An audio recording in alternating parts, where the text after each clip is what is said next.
Tol Palembang-Betung ruas Musi Landas Pulau Rimau yang dibuka fungsional sejak 24 Maret 2025 menjadi salah satu bagian dari efektivitas mengurangi kepadatan kendaraan di jalan arteri, jalan lintas timur saat arus mudik dan balik 2025. Kondisi Jalintim saat arus balik lebaran ramai lancar dan volume kendaraan terpantau kondusif, tak sepadat dibanding tahun sebelumnya. Angka kecelakaan menurun di jalur arteri ini hingga 20%. Pada puncak arus balik yang diprediksi pada 4 dan 5 April 2025, tol Palembang-Betung akan dibuka satu jalur dari Pulau Rimau ke Musi Landas. Hal ini akan diberlakukan situasional apabila mulai terjadinya kepadatan di jalur arteri.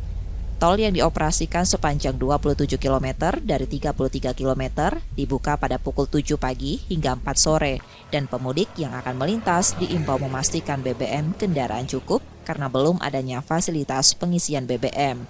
Jadi adanya tol fungsional ini bisa untuk mengurai kemacetan.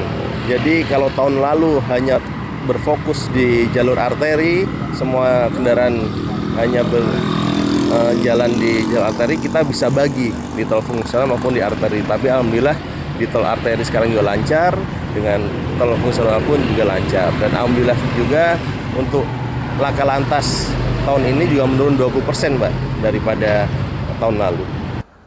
Selain tol, pembatasan operasional kendaraan di atas Sumbu 3 juga menjadi penyokong berkurangnya kemacetan di Jalintim Banyu Asin. Tim Liputan Kompas TV, Banyu Asin, Sumatera Selatan.